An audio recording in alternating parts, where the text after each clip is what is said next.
बहुत ऊंचा मुकाम मिला, तो मेरा दिल ऐसा हुआ कि मैं गांव के किसी छोटे से कोने में जाकर गांव का एक सामान्य जीवन जीऊं और वहां के शहर के शोर शराबे से दूर कहीं अपना घर मनाली के किसी कोने में बनाऊं।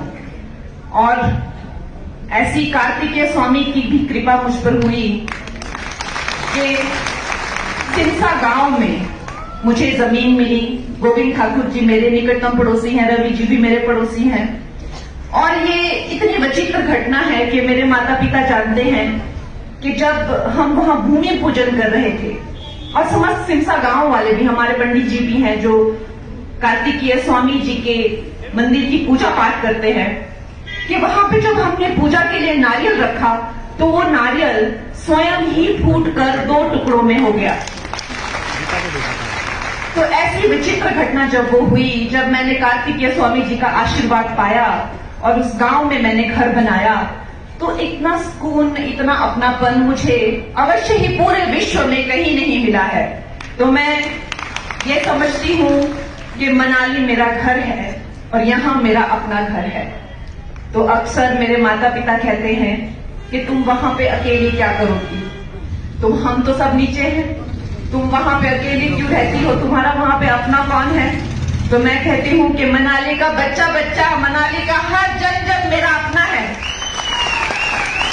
तो दोस्तों, इस मनाली में आकर मुझे कभी भी परायापन महसूस नहीं हुआ, और इसीलिए अब मैं प्रीणी में भी आप लोगों के आशीर्वाद से कुछ छोटा मोटा शुरू कर रही हूँ, एक रेस्टोरेंट। दोस्तों, नवरात्रि का ये 3रा दिन है।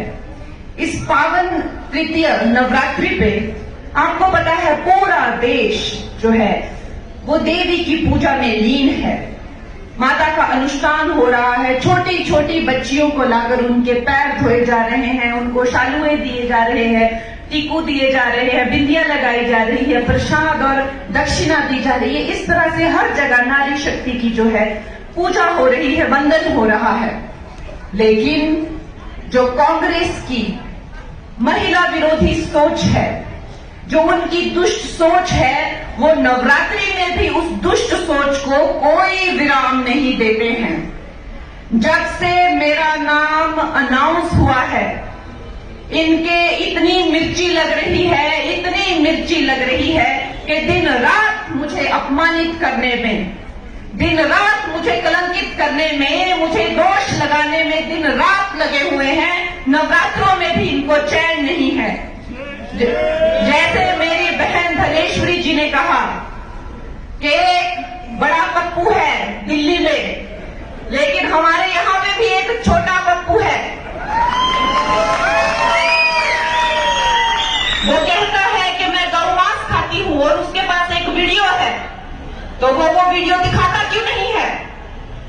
उसके पास कोई तो इस चीज का प्रमाण होगा कि उसने मुझे गौमांस खाते हुए कहां देखा। कोई रेस्टोरेंट का बिल होगा, कोई फोटो होगा, कोई इंटरव्यू होगा। झूठा और एक नंबर का पलटूबाज है ये छोटा पप्पू।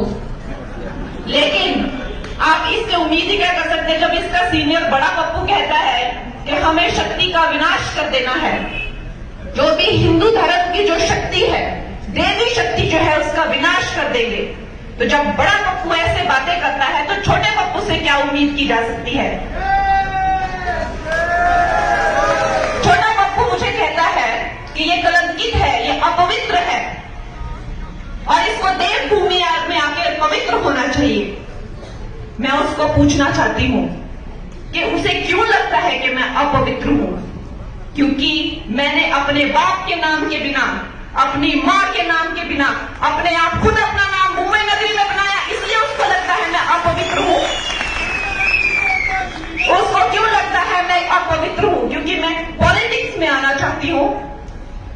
उसकी क्यों जल्दी है कि मैं पॉलिटिक्स में आना चाहती हूं? मैं अपनी महिला बहनों को पूछना चाहती हूं कि ये जो पुरुष प्रधान समाज है, आज तक हमने इनको वोट दिए हैं, आज तक हमने सब सपोर्ट किया है, लेकिन आप अपनी आंखें बंद कीजिए और अपने आप से पूछिए, जब आप सोचते हैं कि सेंटर में कितनी महिलाएं हैं, मिनिस्टर कितनी महिलाएं आपके सामने आती हैं? 2-3। आप जब राज्य में सोचते हैं कितनी महिलाएं मंत्री या मुख्यमंत्री हैं, कितनी सामने आती हैं, 2-3। यही क्या हमारी बेटियों का भविष्य है? आज जब मैं पॉलिटिक्स में, ये पुरुष प्रधान समाज में, अगर आपके मनाली की बेटी, अगर आपके मंडी की बेटी अपना छोटा अस्तित्व ढूंढ रही है, अपनी छोटी सी जगह ढूंढ रही है, तो उसमें भी उन लोगों को मिर्ची लगती है। तो ये चाहते क्या है कि हमारी बेटियां पॉलिटिक्स में आए ही नहीं? क्या ये पॉलिटिक्स जो है सिर्फ और सिर्फ पुरुषों के लिए ही रह जाए? एक तरफ ये पुरुष हैं और एक तरफ हमारे मोदी जी हैं, जिन्होंने महिलाओं को 33% आरक्षण दिया पॉलिटिक्स के लिए। आज मैं ये सब पप्पुओं को, जो भी है, जो मुझे धमका रहे हैं, मैं चुनौती देती हूं कि ये तुम्हारे बाप दादाओं की रियासत नहीं है जो तुम मुझे डरा के धमका के यहां से बाहर भेज दोगे। ये नरेंद्र मोदी का नया भारत है। यहां एक छोटा सा गरीब मां का बच्चा जो चाय बेचता था रेलवे स्टेशन पर, आज वो इस धरती का, इस देश का सर्वोच्च नायक है, सर्वोच्च प्रधान है, सबसे बड़ा प्रधान सेवक है। ये वो भारत है। मैं गरीब घर की बेटी, मैं ये चुनाव जीतूंगी, लड़ूंगी और बार बार जीतूंगी।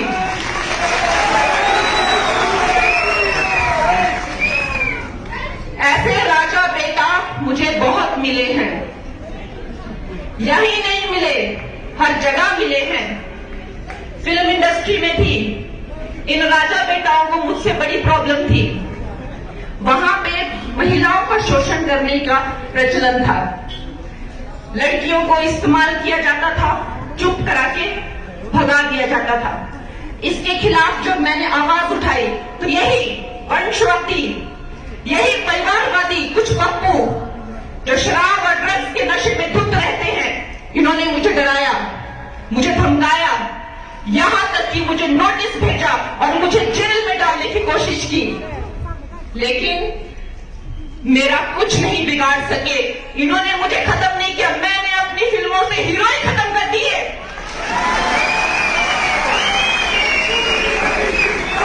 मैंने ऐसी ऐसी फिल्में बनाई जिनमें से मैंने हीरो ही खत्म कर दिए। और मेरा साथ किसने दिया? मेरा साथ इस भारत की जनता ने दिया, एक एक नागरिक ने दिया, और फिर भी मेरी फिल्मों को सफल बनाया। फिर एक और पप्पू मेरी जिंदगी में आए,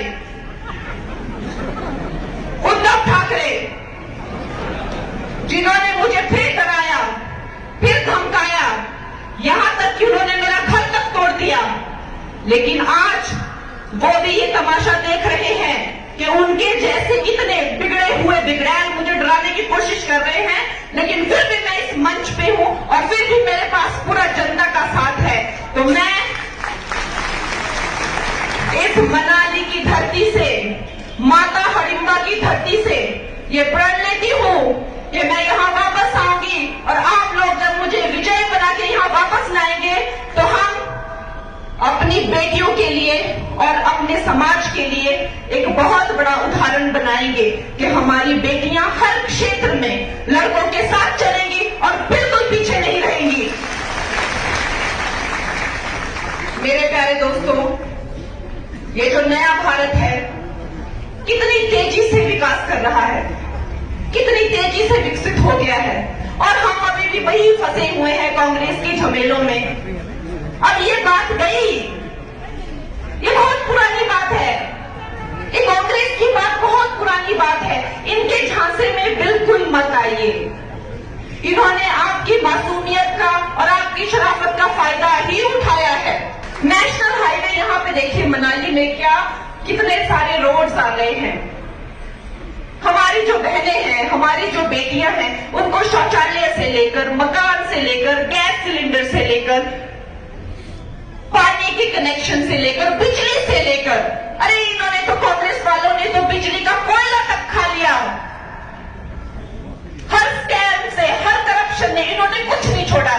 जब आजादी के 70 सालों तक भी हजारों गांवों में बिजली नहीं थी, और वो बिजली गांव में लाकर दी नरेंद्र मोदी जी ने। जब सब कुछ ही हमें नरेंद्र मोदी देते हैं तो हम फिर किसी और को वोट क्यों दें?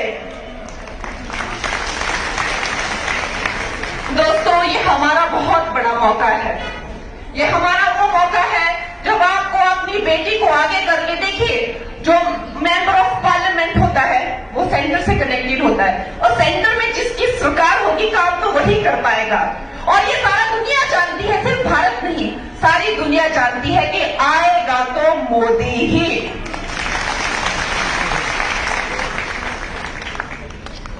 तो दोस्तों, जब हमें पता है कि आएगा तो मोदी ही, तो आपने अपनी सेविका को भी पूरा मौका देना है। और ये जो लोग कहते हैं कि आती है और ढिंचक करती है,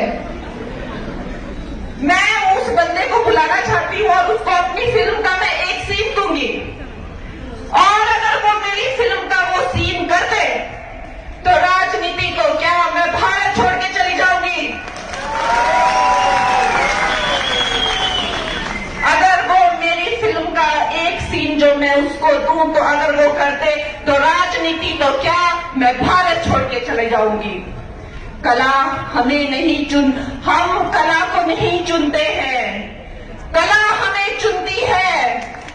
कला साक्षात सरस्वती है, सरस्वती को कोई नहीं छोड़ता, सरस्वती ही मनुष्य को छोड़ती है। तो वो मुझे क्या बताते हैं कि मैं क्या हूं।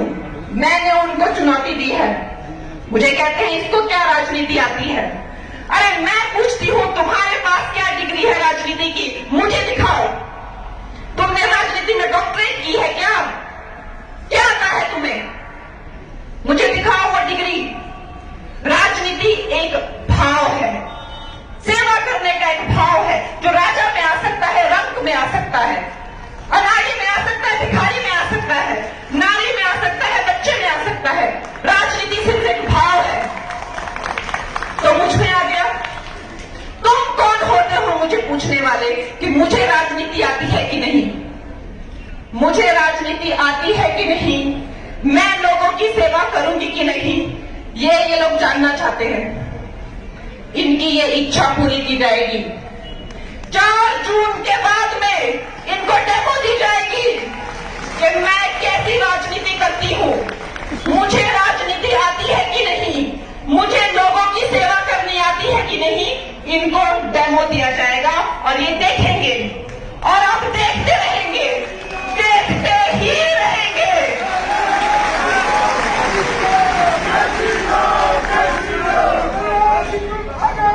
दोस्तों,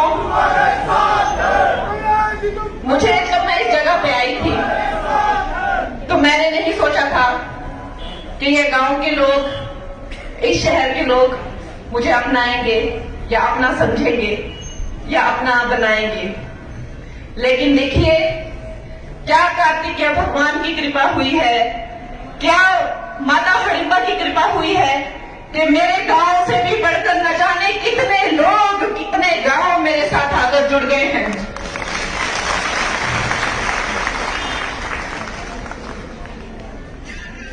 हमारे गांव सिंसा में कल हमने और मेरे पार्टी के लोगों ने, आप सब हमारे अपने ही हैं, एक छोटा भंडारा कार्तिकेय स्वामी जी के मंदिर में रखा हुआ है प्रोग्राम।